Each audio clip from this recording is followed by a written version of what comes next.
Oke, Assalamualaikum warahmatullahi wabarakatuh. Salam sejahtera untuk kita semua, teman-teman. Ketemu lagi bareng gue Rizky di Rizky Channel. Dan hari ini kita akan sharing-sharing, bincang-bincang sama, saya sebutnya mentor saya juga nih, Mas Dida ini. Waduh, jangan gitu dong. Karena bantuin saya juga untuk buat kopi di kampus kebetulan. Nah, hari ini kita mau sharing-sharing bagaimana sih Mas Dida dan tim ini, dan itu keluarga-keluarga ya Mas, ya, bareng-bareng ya Mas?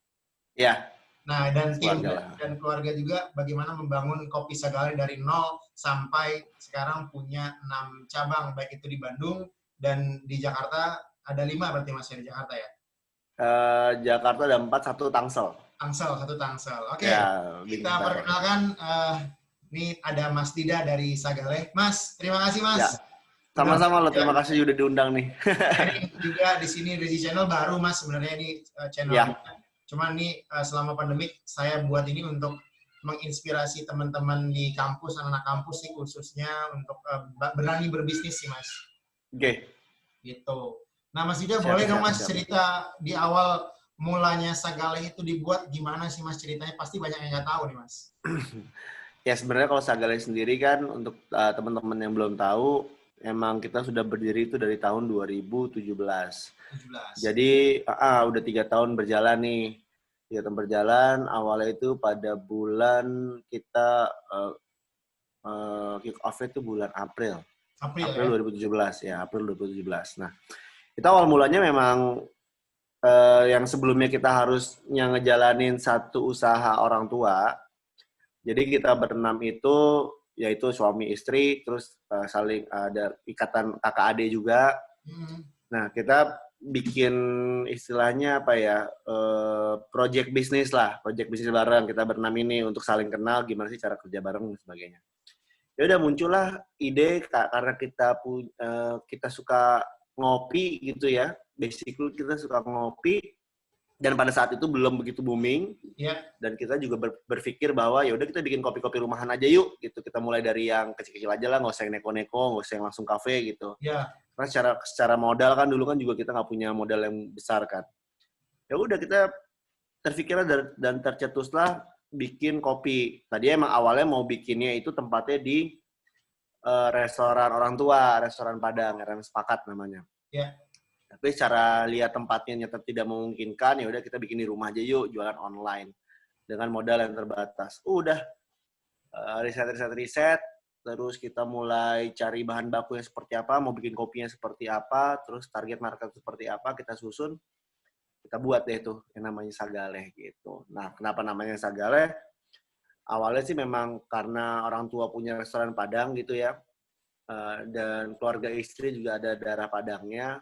Ya kita berpikirlah, ya udah nama kita nama Padang aja yuk biar inline sama bisnis orang tua seperti itu. Emang sekalian buat gimmick juga sih itu. Benar. Gimmick bahwa ya udahlah kita pakai nama bahasa Padang aja lu kayaknya lucu deh kayak gitu. Bener-bener pemikiran simpel aja sih yang nggak ada beban gitu waktu dulu kita bikinnya.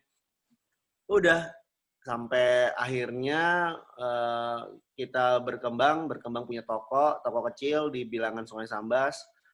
Terus setahun kemudian kita punya di Pondok Indah Mall, ya. Pondok Indah Mall 1. Terus tahun 2019 kita punya konsep baru namanya Rumah Sagale, ada restorannya. Kemudian di tahun 2019 juga kita buka di Bandung, dan kemarin nih akhirnya kita juga buka di Bintaro seperti itu sama Telkom, Bintaro sama Telkom.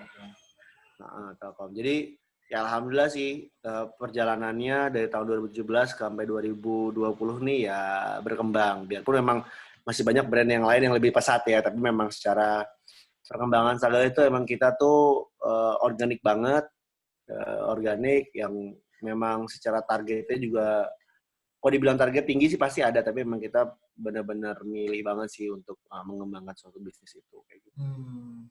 Nah, Mas Dida, saya juga kan salah satu yang suka nongkrong ya, ngopi-ngopi Ya. gitu ya. Ngopi-ngopi dimanapun gitu ya, suka gitu. Terus juga beberapa kali kan sering saya ke Sagale juga, karena memang menurut saya sendiri sih rasanya, terus juga pelayanan juga oke menurut saya. Nah, standarisasinya tuh gimana Mas? Apa sama di awal, apakah mencari-cari dulu di awal, atau memang sudah ditetapkan pada saat buka warung atau coffee shop itu udah punya standarisasi pelayanan sendiri, Mas, dari Sagale? Sebenarnya awalnya memang kita kan jualan awalnya dari kita sendiri gitu ya. Ya, Benar-benar kita yang bikin, kita yang masak, kita yang deliver ya, waktu di rumah. Terus kita punya satu karyawan helper waktu itu, yang sekarang jadi manajer kita. Jadi maksudnya secara sistem itu juga bergerak atas dasar apa yang pernah kita lakukan. Jadi kayaknya kita nge-treat customer seperti ini deh. Kayak kita menjawab sebuah respon customer seperti ini deh. Kita menjawab respon kalau komplain seperti ini deh. Nah, itu yang kita turunkan kepada karyawan kita. Karena memang kita pengen karyawan kita tuh sama rasa memilikinya, sama rasa memberikannya, sama rasa membuatnya, sama seperti kita dulu. Jadi itu kita turunkan. ya. Jadi kalau bisa dibilang kita 3 bulan tuh dulu jualan sendiri, masak sendiri. Nah, udah gape tuh kan, udah gape, ya kita kasih tahu tuh ke kru yang udah bertugas. Makanya emang pada waktu itu kan kita memang alhamdulillah juga berkembangnya dari kedai yang kecil. Jadi dari kedai yang kecil kita cuma ada berapa orang, tetap kita juga yang kasirin. Jadi kita juga tahu tuh rasanya jadi kasir gimana sih. Terus ketemu sama customer seperti apa setelah produk itu sudah dibikin, customer-nya minum di tempat terus ngobrol. Nah, kayak gitu-gitu tuh alhamdulillahnya karyawan-karyawan yang sampai sekarang udah lama pun juga ngelihat, oh kayak gini harus secara SOP-nya. Nah, terus ya berkembang tuh dari situ, berkembang dari kedai kecil, terus kita punya kedai kecil juga lagi di mall, beda juga tuh kan cara penyampaiannya gimana. Dan pada akhirnya kita punya di Wijaya yang servisnya harus lebih gila lagi ya kan, lebih detail lagi. Nah, itu kita mulai istilahnya belajar lah dari orang yang lebih paham gitu. Kita punya teman yang udah pernah kerja di perhotelan, ya udah akhirnya kita bertanya gimana sih SOP yang benar. Itu mulai dari situ tuh, mulai dari setelah Pondok Indah kita mulai tuh ngerapihin SOP dan sistem-sistem yang dulu kita nggak punya gitu. Karena emang semakin banyak kedai, istilahnya kendalanya kan semakin banyak ya kalau kita tidak punya sistem gitu. Jadi sebelum waktu itu kita berangkat punya di Bandung, punya di Telkom, punya di Bintaro, yaitu kita benar-benar ngebenahin banget sistem-sistem yang ada. Dari sistem karyawan, gimana caranya dia menyampaikan, gimana cara buatnya, sistem untuk pengiriman barang, dan sebagainya gitu. Mungkin kalau waktu itu cuma punya di Sambas sama Pondok Indah, itu secara target dan jaraknya dekat, ya kita masih bisa lah handle.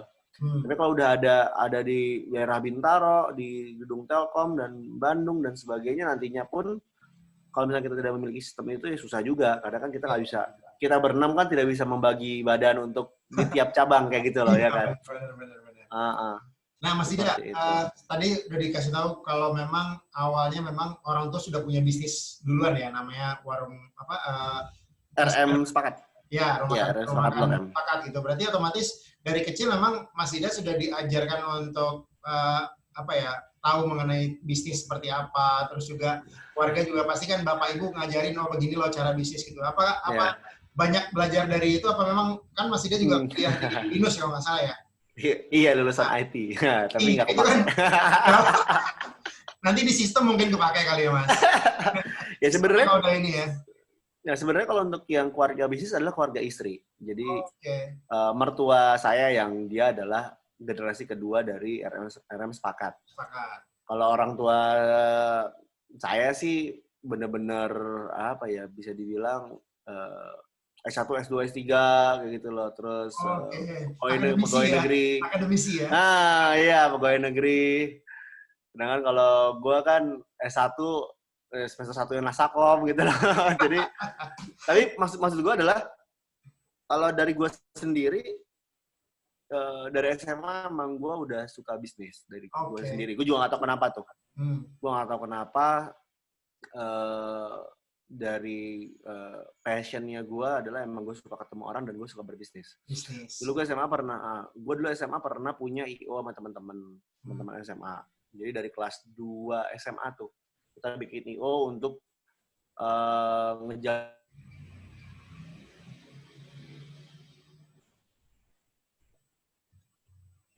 ngejalanin party-party kayak gitu tuh. Iya, ya, event organizer ya, party-party buat ya. Betul. Habis itu Pensi gitu nggak, Mas? belum nyampe pensi, belum nyampe Oh, pensi. oke. Tapi pada saat kuliah baru tuh mulai tuh kita bikin yang namanya launching produk dan sebagainya. Jadi memang dari dulu tuh udah tergiur akan gue kalau cari duit sendiri kayaknya seru ya, kayak gitu loh. Iya, iya, iya. Yang dimana itu ya apa yang gue suka yang gue lakuin. Apalagi pada saat itu kan kalau dilihat balik tarik ke belakang, dulu emang gue sebagai laki-laki satu-satunya di keluarga, ya harus IPA lah, ya harus masuk teknik lah, dan sebagainya yang dulunya tuh. Tuntutan orang tua yang sebenarnya gue nggak suka gitu. Iya, iya, iya. Makanya pada saat lulus kuliah tuh udah gue pembuktian tuh di situ kayak, udahlah gue mau cari kerjaan yang gue suka, yaitu ya berbau komunikasi kan. Ya. Gitu gue sempat kerja di radio, tapi sambil berbisnis juga. IO-nya gue jalanin juga. Pada sampai titik di mana IO tuh gue capek karena gue nggak punya modal. Karena modal kan harus gede ya IO ya. Semakin kita butuh project gede, semakin gede itu modalnya kan. Iya, benar. Belum lagi diutang sama klien. Udah tuh males tuh gue tuh. Diutang sampai 6 bulan, 9 bulan, udah nggak muter kan tuh. Nah, dari situ gue udah capek sama event, karena gue udah berkelut hampir 8 tahun tuh di event. Adalah capek. Kerjaannya cuman kalau nggak emosi ya kan, ribut sama klien, ribut sama macam-macam deh. Jadi kayak udah nggak ada keuntungannya, udahlah. Nah, habis itu gue mulai tuh coba-coba ya di dunia bahan baku waktu itu kan. Gue pernah ternak lele 2 tahun. Terus pernah cobain juga clothing line. Nah, sampai sekarang F&B. Ya, semuanya sih menyenangkan buat gue. Punya tantangan tersendiri semuanya. Dan semuanya juga apa ya, banyak pelajarannya sih.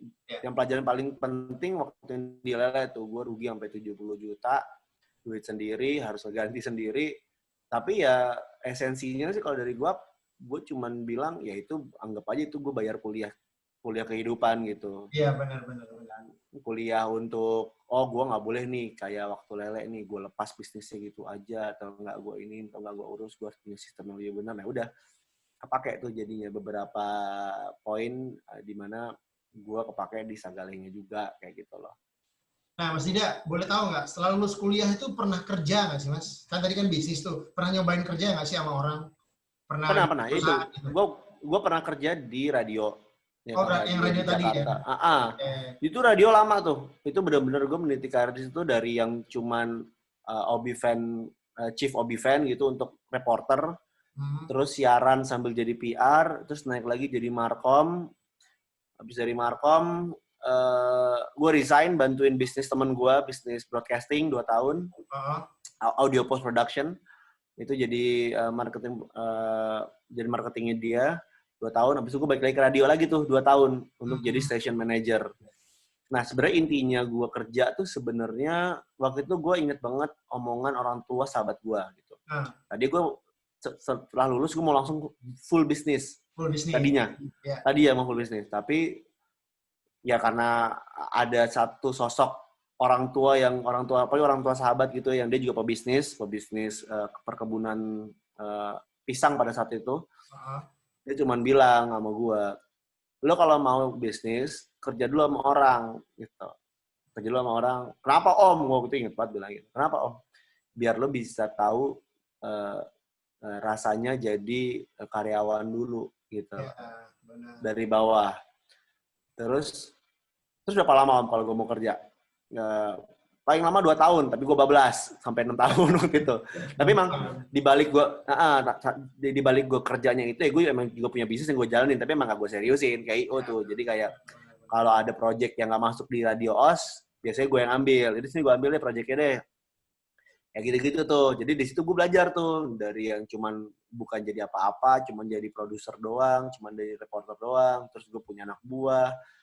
Terus pada akhirnya gue memimpin satu company-nya si yang punya OS gitu. Jadi gue belajar dari situ, kayak gini tuh sistemnya mereka yang nggak bisa gue. Maksudnya kalau ada sistem yang jelek di dia, berarti nggak bisa gue pakai nih. Kayak gitu loh. Ada yang jadi pembelajaran. Jadi maksud gue juga kalau misalkan nanti teman-teman juga aku mau jadi pekerja aja, itu juga bukan suatu pilihan yang salah, bener-bener aja. Tapi memang suatu kondisi itu kan emang harus dipikirkan kalau buat gue ya. Misalkan kayak gue deh, gue punya target memang di OS tuh, gue gak mau kerja lagi selain di OS sebenarnya pada saat itu. Tapi emang gue harus punya karir di situ. Jadi gue tahu di saat gue jadi istilah jadi jongos tuh gue kayak gimana, di saat gue punya tim gue seperti apa, dan di saat gue memegang perusahaannya gue harus seperti apa dengan bawahan-bawahan gue kayak gitu. Nah itu jadi pelajaran banget jadinya untuk di bisnis yang sekarang lagi gue pegang. Nah kayak gitu. Jadi memang ya semuanya sih good to try sih, worth to try juga selama memang kita juga benar-benar jangan cuman aku mau coba tapi ya setengah-setengah, mau coba pindah lagi yang lain setengah-setengah, ya jangan gitu. Nah, Mas Dida, pasti banyak anak-anak muda kan sekarang lagi hype sekali ya coffee shop gitu loh. Banyak anak muda kan hobinya nongkrong di coffee shop, dan banyak juga berpikiran seru juga ya punya bisnis coffee shop gitu loh. Seperti Sagale kan 6 outlet itu kan nggak sedikit ya Mas, dan itu memang kalau menurut gue tuh perkembangan yang sangat pesat ya, 6 itu dalam waktu hanya 3 tahun gitu loh. Dan memang tuh tempat ikonik menurut gue ya, tempat yang kita bisa nongkrong, terus juga pelayanannya juga panggilnya Uni gitu. Jadi benar-benar tertata banget tuh ininya gitu loh. Memang Sagale namanya Padang, namanya seperti itu, Sumatera Barat ya namanya itu ya, Padang. Nah, pelayanannya juga gitu, panggilnya Uni, panggilnya Uda, dan lain-lain. Nah, itu bagaimana Mas tipsnya Mas kalau untuk anak-anak muda yang pengen buat coffee shop, jadi jangan setengah-setengah gitu loh Mas. Ada tipsnya nggak sih Mas? Kalau dari gue pribadi sih sebenarnya apapun itu ya, sebenarnya nggak cuma coffee shop gitu. Misalkan teman-teman mau bikin bubble drink gitu misalkan, atau enggak mau bikin jaket. Jadi misalkan yang utama adalah kalau gue buat pribadi sih, yang pertama itu pikirin produknya bener-bener. Pikirin produknya bener-bener, nggak cuman kayak si kopi brand A dia isinya kopinya 70% Arabica, 30% Robusta misalkan. Susunya pakai merek si A, gulanya pakai gula aren. Plek ketiplek, jangan. Gitu loh. Terus di dia misalkan resepnya dia tahu full, terus gue terapin tapi gue nggak suka, tetap gue jangan deh, ya jangan. Jadi yang penting tuh bikin produk, ya risetnya harus bener-bener kayak gitu loh. Kenapa sih Sagale nggak pakai gula aren gitu? Ya emang kita maunya seperti itu. Karena kita pengen Sagale memiliki rasa yang beda. Kenapa sih Sagale lebih acidity mungkin? Ya emang kita pengen beda. Kita pengen acidity tapi agak bold gitu. Jadi makanya kita pakai Arabicanya lebih banyak 70%. Terus tapi rasanya nggak begitu tetap enak ya. Iya karena kita pakai grade A. Kayak gitu-gitu dipikirin tuh. Benar-benar. Nah, terus kenapa sih si Sagale, lu kenapa nggak pakai, misalkan kalau boleh nyebut merek, lu kenapa nggak pakai Greenfield sih? Ya karena emang nggak cocok sama gue gitu loh. Jangan dipaksain. Kalau orang-orang pada pakai Greenfield, ya kita nggak harus pakai Greenfield. Kenapa sih lu pakai, dulu kita pakai Ultra. Karena itu paling pas buat kita. Tapi ternyata pada saat kita udah jadi punya 6 kedai, itu jadi kelimpungan karena Ultra secara main bisnisnya bukan B2B. Ya, rasanya yang paling mendekati Ultra kita pakai Diamond. Jadi kayak gitu-gitu tuh, terus kita pikirin. Misalkan tiba-tiba waktu itu kita 1 tahun setengah kita pakai 8 biji kopi Nusantara, kita blend tuh. Nah di tahun kedua geser rasanya, yang nggak bisa kita paksain karena kita udah memiliki karakter rasa yang dulu kita punya. Dan kayak gitu-gitu dipikirin tuh. Makanya sekarang kita yang paling cocok kita sekarang pakai kopinya Gunung Slamet, full Gunung Slamet Arabica Robustanya. Dengan profil yang kita pengen kayak gitu. Jadi yang kayak gitu-gitu harus benar-benar dipikirin tuh.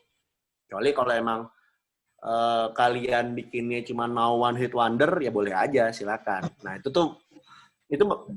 ada satu, kan ada juga kan orang yang tiba-tiba pengen ini lagi zaman kopi, yaudah aku mau bikin gitu ya. Ngebuk setahun udah selesai. Terus tahun berikutnya seperti mau bikin apa kayak gitu. Tapi sah-sah aja sih selama tidak nyurangin orang gitu kalau menurut gue ya. Nah, tapi tinggal balik lagi, teman-teman mau bisnisnya itu yang long term apa yang short term. Itu juga dipikirin seperti apa. Kayak gitu. Awalnya sih dulu Sagale sih nggak mikir long term ya. Tapi ya alhamdulillah Allah bantu dan Allah mudahkan, jadi sampai saat ini ya udah kita maksimalin aja kayak gitu. Tapi ya intinya sih jangan pernah menyerah untuk mencoba kayak gitu. Karena bisnis itu yang dibutuhkan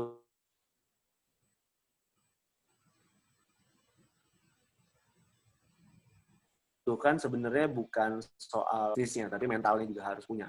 Di saat ini gue sharing aja ya. Iya, Nah, iya. gue sharing ini di saat dulu Sagale itu alhamdulillahnya kita di ombak yang pada saat itu lagi pengen naiknya bareng nih. Jadi Ya. kita kan bisa dibilang Sagale itu salah satu Pelopor ya. pioneer lah. Ya. Selain Tuku. Jadi pada saat itu emang Tuku yang meledakkan kopi susu kekinian, ya kan. Jadi waktu itu brandnya cuma ada Tuku sama Sana. Nah, wave keduanya itu ada kita, Sagale, ada di bawah tangga, sama ada Animo. Nah, di situ tuh alhamdulillahnya Sagale itu benar-benar ke bawah arusnya tuh. Apalagi waktu itu Tuku kedatangan Pak Presiden, imbasnya juga ke kita. Karena waktu itu belum ada persaingan. Tuh ngerasain yang kita jualan 800 cup sehari itu kita ngerasain tuh. 800 cup sehari, profitnya sehari 8 juta tuh pernah kita ngerasain selama beberapa bulan. Ya, tapi ya dengan era zaman sekarang semua dimudahkan, ya kalau orang yang nggak tahan mental sih kita udah bisa stres karena udah bener ya turun banget secara penjualan. Iya, iya. Dan nggak cuma Sagale, yang dulu-dulu yang pertama juga turun. Tapi karena kan memang secara persaingan dan brand-brand baru kan banyak banget, jadi kebagi banget tuh yang namanya penjualannya. Belum lagi sekarang perbobaan juga lagi di mana-mana kan. Benar-benar. Yang itu ngebuat pie-nya si kue penjualan si kopi juga berkurang. Tapi ya jangan sedih, yang namanya kopi itu kan panjang ya. Iya, ada marketnya sendiri ya. ya. Bisa dibilang minuman nomor 2 lah, biarpun ada boba, biarpun nanti ada minuman apa, tetap kopi kan salah satu kebutuhan juga untuk masyarakat itu. Dan tinggal gimana kita mempertahankan brand kita untuk lebih bertahan lagi lah kayak gitu, tetap stay, tetap eksis kayak gitu. Jadi emang harus benar-benar diukur banget sih. Once tiba-tiba udah kayak, oh ini udah kayak gini nih, harus dipikirin. Gitu. Nah, Mas Dida, Sagale kan sudah 6 cabang. Ada nggak sih keinginan membuat seperti franchise, seperti kopi kenangan, atau seperti apa namanya, kopi-kopi shop yang lain tuh, seperti satu lagi apa? Janji Jiwa gitu kan, ratusan outlet yang dikelola orang lain. Ada niat ke sana apa memang berbeda konsepnya, Mas? Sebenarnya kalau si Sagale sendiri kita ada pola bisnis sendiri gitu. Memang belum terfikirkan untuk Sagale di-franchise-kan, belum. Ya. Kemungkinan ada, mungkin, atau kita bikin sub brand baru yang bisa kita franchise-kan, itu mungkin aja. Jadi under Sagale gitu. Ya, itu mungkin aja. Tapi untuk saat ini sih belum. Tapi memang ke depannya kita udah ada rencana beberapa project-project yang pengen kita keluarkan nanti. Nah, tunggu aja. Tapi memang ya balik lagi, namanya kita bisnis kan, once kita udah kecebur bisnis, kalau buat gue nih ya, gue mikir untuk gue kerja kantoran lagi sih, gue sih kayak nggak mungkin gitu loh. Gue sih kayak nggak mungkin. Apalagi emang dulu tuh gue dari kecil, dulu tuh gue pernah punya pemikiran bahwa dari gue SMA aja udah mikirin nikah berkeluarga ya. Jadi dulu gue berpikir bahwa kalau nanti gue punya keluarga, punya anak, punya istri, kayak gue pengen punya kerjaan yang waktunya tuh tidak menyita gue gitu. Maksudnya fleksibel. Ya alhamdulillah waktu gue kerja di radio kan gue fleksibel kan tuh waktunya. Fleksibel kan. Jadi ya kalau gue mikir gue 9 to 5 gitu kayaknya agak susah. Jadi emang mau nggak mau ya gue gaspolnya di bisnis ini gitu. Nah, ngomongin soal tadi, mungkinkah si Sagale ada perkembangannya? Ada. Nanti kita insya Allah sih ada, ini lagi kita benar-benar garap. Besok sih insya Allah mau meeting finalisasinya seperti apa, ya ntar tunggu aja. Gitu. Tapi balik lagi sih, misalkan teman-teman juga pengen punya bisnis yang nanti di franchise, itu juga nggak salah. Macam-macam. Kalau kayak Kenangan, kayak Fore, dia kan jual saham kan jatuhnya kan. Jual share-nya dia kan. Jadi emang tetap yang punya sih, yang memanage, yang foundernya gitu. Tinggal lihat aja suntikan dananya dari mana itu, macam-macam kan. Benar-benar. Kalau kayak Janji Jiwa, konsepnya sama Kulo dan teman-teman yang lain, Kopisu, Cuan, ya itu dia franchise. Jadi ya cuma tinggal bayar brand, bahan baku dibeli dari yang yang awal gitu, dari brand yang awalnya udah. Dua-duanya sih, semuanya sih menguntungkan. Tinggal dari kitanya aja gimana maunya. Kalau dari gue sih, dari gue pribadi sih, selama kita, ya baik lagi, selama kita menjalankannya dengan benar, kita udah bikin sistemnya dengan benar, semuanya menguntungkan. Gitu. Nah, Mas Dida, ini kan di Sagale ini kan ada 6 kepala nih, Mas. Ya.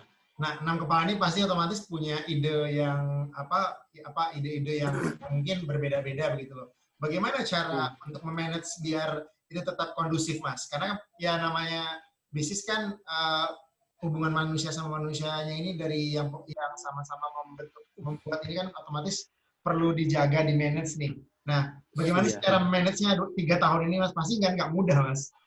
Pusing, Pak. Pusing. Ya, gue pernah berbisnis sendiri. Gue pernah berbisnis sama teman dekat gue yang sampai sekarang, yang sekarang rusak, bukan rusak sih.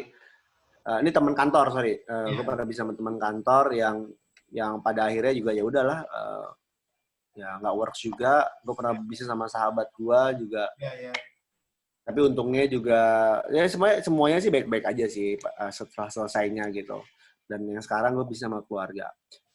Intinya sih semuanya sebenarnya sama aja. Ya kata tadi Rizky bilang berbisnis sama manusia gitu yang punya pemikiran beda-beda gitu ya. Iya, benar. Sebenarnya cuma satu sih, dikomunikasiin aja. Jadi jangan sampai penting, iya, jangan sampai itu jadi meledak jadi bom gitu loh. Kalau misalkan kita tidak mau ngomongin, misalkan kayak, gue ada pengen ngomongin, tapi gue nggak mau ngomongin. Nah itu ambil resikonya, terima resikonya gitu loh. Jangan sampai lu meledak gitu loh. Jadi lu punya masalah sama tuh orang, sama tuh partner, terus meledak. Jangan.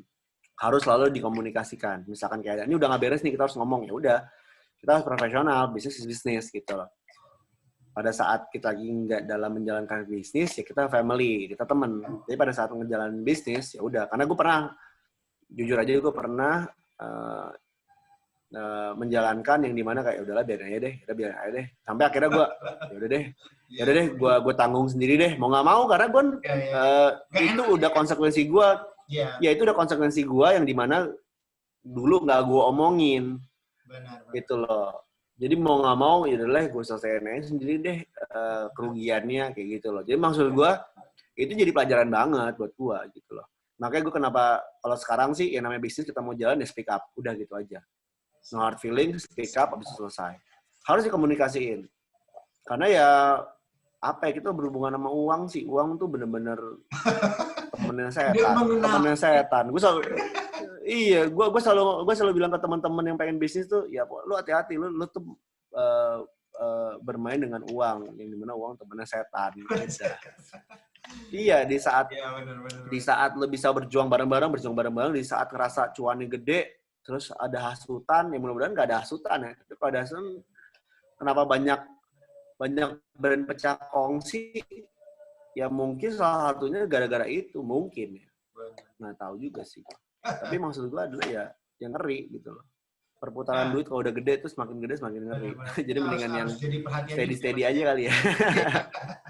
Ya kan semakin besar juga anginnya, Mas. Angin yang menerpa juga semakin besar gitu loh. Betul.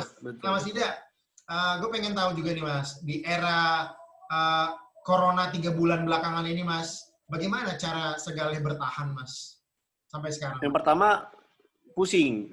Pusing lagi. Aduh, iya sih. Itu pandemi lumayan tuh. Lumayan. Iyalah, pemasukan kita kepotong 70% dan sebagainya. Jadi, yang pertama banget ya kita sih kita langsung meeting mencari solusinya seperti apa. Yang pasti kita hitung dulu penurunannya berapa banyak, cost-nya masuk apa enggak.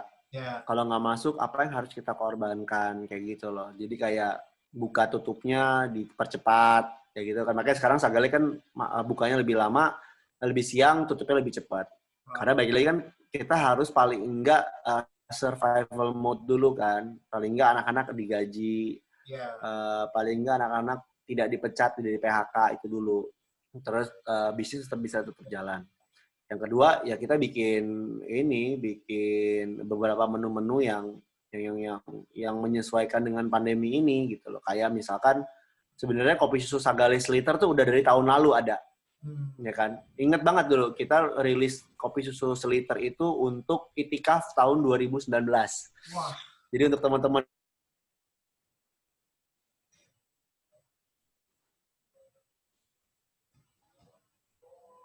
yang Itikaf, kita bikin seliter tuh kopi susu tuh. Sagale bikin menunya. Halo? Ya, si Sagale bikin menunya nggak cuma kopi susu doang yang diliterin, semua kita literin sekarang. Dari kopi Milo, ya kan, dari kopi Milo, kopi creamy, kopi mah hitam, semuanya kita literin. Kopi susu kurma, ya alhamdulillahnya rame tuh, kopi susu kurma rame, creamy rame, alhamdulillah. Nah, terus kita cari minuman yang profitnya gede, gitu lah, profitnya gede. Ya kita bikin tuh ada beberapa rilis menu-menu yang baru kayak susu mocha, yang dimana secara profitnya gede gitu loh. Tinggal habis itu kita baru main di diskon. Jadi main perputaran cepat aja lah. Yang penting cost dulu ketutup. Nah, baru pelan-pelan kalau udah ngeliat oh ini udah mulai normal nih, diskonnya kita kurangin kayak gitu-gitu tuh. Kemudian yang restorannya ya kita bikin menu-menu lauk. Ya, pada saat itu kan take away dan menu lauk yang dimana orang-orang kan pada saat itu kan di rumah doang kan pasti butuh lauk kalau dia bosen makan makanan rumahan udah kita bikin. Ya gitu. Memang tapi serunya tiap hari kita mikir, tiap hari kita harus lihat. Iya sales udah berapa nih sales nih. Jadi bener-bener kerja targetnya tuh harian bukan bulanan atau mingguan gitu. Ya lumayan sih tapi alhamdulillah aja sih. Alhamdulillah aja Allah mudahkan sampai di bulan keberapa nih ketiga berarti ya. 4 bulan. Juni. 4 bulan. Iya, mau masuk ke 4 bulan masa pandemi ini. Ya alhamdulillah masih Allah lancarkan usahanya, kita belum tutup. Banyak brand-brand kopi yang beberapa udah tutup ya kan. Ya kita sih alhamdulillah masih survive. Alhamdulillah masih survive. Ya mudah-mudahan lancar terus sampai ke depannya. Amin Mas. Gitu. Mas. Jadi ya masa pandemi gimana? Iya, masa pandemi ini gimana Mas? Masa pandemi kenapa? Ya, jadi emang masa pandemi ini benar-benar mendorong kita untuk lebih kreatif. Ya. Lebih kreatif, lebih sensitif akan, ini kayak menu nggak jalan nih, kita ubah yuk, atau nggak kita gini yuk, kita gitu yuk, dan sebagainya. Iya. Gitu. Lebih berpikir keras lagi untuk bagaimana ini bisa jalan ya Mas ya? Keras banget. Nah Mas, keras banget. Sebelum kita masuk ke pertanyaan terakhir, ada satu pertanyaan, Mas. Yang penting menurut saya adalah gini, apa menurut Mas Dida tuh peran keluarga tuh seperti apa sih Mas dalam kemajuan Sagale? Keluarga maksudnya istri, anak dalam mendukung Mas Dida untuk tetap dan tim juga buat semangat gitu. Seperti apa dukungan keluarga, Mas? Ya paling enggak sih, ya alhamdulillah kan keluarga itu juga nggak putus doanya, itu udah satu dukungan kan ya. Iya. Nge-support juga kalau misalkan kerjanya sampai bablas malam dan sebagainya. Paling support itu tuh yang kita butuhkan. Iya. Kemudian kalau untuk karyawan, ya di masa pandemi ini, pada saat awal-awal banget tuh ya kita langsung ngobrol. Kita langsung bilang ke mereka bahwa ini masa pandemi, ini masa yang sangat susah. Ya kita kasih tahu, maksudnya kita terbuka aja dari si Sagale sendiri seperti apa ke mereka, dan mereka maunya seperti apa. Kita omongin, dan alhamdulillahnya karyawan-karyawan kita sih menerima dan kita saling support jadinya sekarang. Yang penting mereka kerjanya bener, ya kita juga support nih, karena kan jujur-jujuran aja istilahnya ya ini untuk menggaji kalian juga gitu. Dan kalian sih nggak, alhamdulillah sih kita nggak ada yang di PHK, alhamdulillah. Alhamdulillah ya Mas ya. Cuman memang kemarin bonus lebaran ya THR kita tangguhkan dulu ya karena emang nggak ada gitu. Benar. Dan nggak bisa gitu, nggak kekumpul. Tapi emang insya Allah sih kalau emang ada nanti habis setelah udah normal lagi sih ya mungkin bisa kita tangguhkan nanti kayak gitu. Jadi kalau dibilang seberapa penting ya penting banget yang kayak gitu-gitu tuh. Jadi kan emang di masa seperti ini kan kita butuh positive vibe banget ya. Benar. positif banget dari keluarga, dari karyawan. Jadi karyawan kalau bisa juga jangan jangan banyak neko-neko lah gitu loh. Karena ya kita udah pusing juga gitu kan mikir ini. Jadi memang ya Saling dengan support. cukup dengan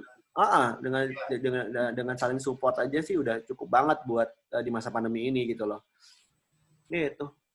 Mas, terakhir Mas, terakhir sama apa Mas? Lanjut. Sama ini palingan jangan, ini gue selalu bilang juga sih, jangan pernah ngelihat keberhasilan orang lain gitu. Karena lu bisa ngebuat lu stres. Iya, iya. Ya karena kan ya. apa? Kuat juga itu ya. Jangan Iya. Maksud gue selalu gue selalu merasakan kayak, tapi di sini si itu masih rame juga ya. Tapi kalau bisa dilihat, coba lo di pola pikirnya dibalik kayak gimana coba bisnis yang taman bermain anak-anak, bisnis kolam berenang, bisnis hotel, bisnis travel itu lebih kusut lagi kan. Jadi maksudnya oh iya kita harus masih tetap bersyukur nih apa yang udah kita punya sekarang gitu. Apa yang kita lewatin sekarang masih bisa tidur enak misalkan kayak gitulah. Jadi kadang ya itu ngelihat keberhasilan orang lain itu kita dilihat jangan keberhasilannya tapi lihat prosesnya seperti apa sih prosesnya, kita belajar prosesnya dong. Prosesnya ya. Kita belajar dong tips-tipsnya seperti apa dong. Gue sih yakin kenangan bisa kayak sekarang, Tuku bisa kayak sekarang, prosesnya juga nggak mudah. Benar. Susah pasti. Kalau kita dikasih jalan seperti kenangan misalkan gitu ya, pusing juga pasti duit orang sedunia di dia, coba kalau nggak balik gimana? Benar. Iya kan? Iya. Jadi kadang jangan pernah ngeliat kesuksesan tuh cuma di suksesnya doang, tapi lihat dari prosesnya juga. Belum tentu bisa juga kita sebenarnya gitu. Ya, tapi kita bisa menuju ke sana gitu. Harus yakin ya. Iya, yakin aja. Mas Dida, terakhir Mas, karena ini sudah menjelang azan maghrib nih Mas, terakhir boleh kasih pesan nggak buat teman-teman yang ingin punya usaha nih Mas? Apa nih apanya Mas? Pesan-pesannya untuk biar mereka semangat nih Mas. Apapun pesannya. Pesan-pesannya kalau dari gue sendiri sih kalau kayak motonya Nike just do it, ya kan? Kalau kayak motonya Adidas impossible is nothing. Jadi ya sebenarnya semua bisa. Selama lu mau, selama kalian juga punya spirit yang kuat gitu, spirit yang kuat banget. Karena nggak tahu deh, kalau gue selalu ngelihat juga bahwa pengusaha sama pekerja itu dua-duanya suatu hal yang baik gitu ya. Suatu hal yang baik. Kalau misalkan lu bekerja secara serius, ya lu pasti bakal naik pangkat, ya kan, digaji besar, dipakai terus. Kalau lu berbisnis dengan serius, ya lu juga bakal sukses terus gitu, buka cabang dan di mana. Terus tapi kalau lu tidak bekerja dengan baik, lu sebagai pekerja lu pasti akan dipecat.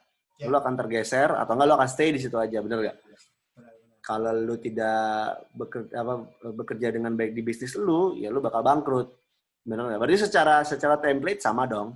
Cuman enak ya kalau buat gua berbisnis, ya duit yang lo rasakan itu bener-bener hasil kerja keras untuk lu. Bukan untuk orang lain gitu. Itu menurut gua. Terus yang kedua, once kalau kita kerjanya, misalkan kerjanya benar-benar sama 24 jam gitu, jadi lu bakal digaji segitu aja kalau jadi pekerja.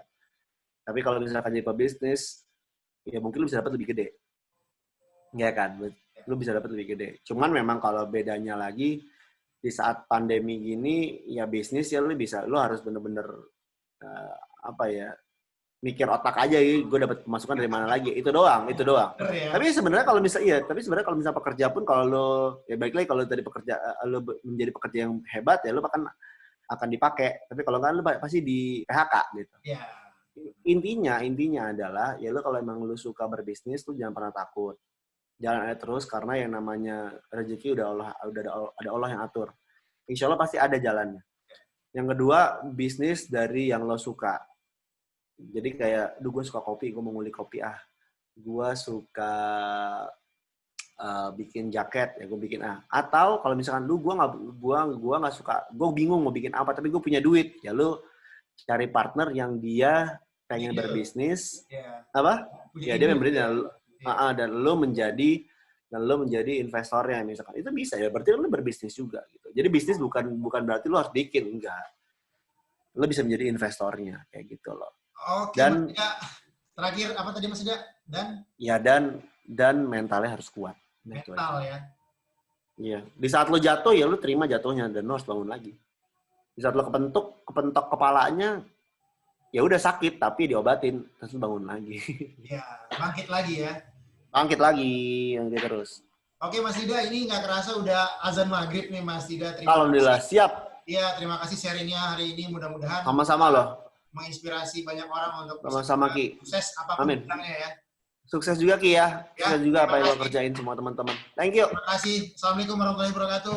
Waalaikumsalam warahmatullahi wabarakatuh.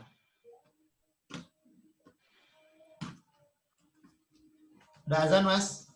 Siap, aman ya Ki? Siap, aman. Thank you ya Ki, thank you banget. Thank you. Assalamualaikum. Thank you. Dah, bye. Yo, salam.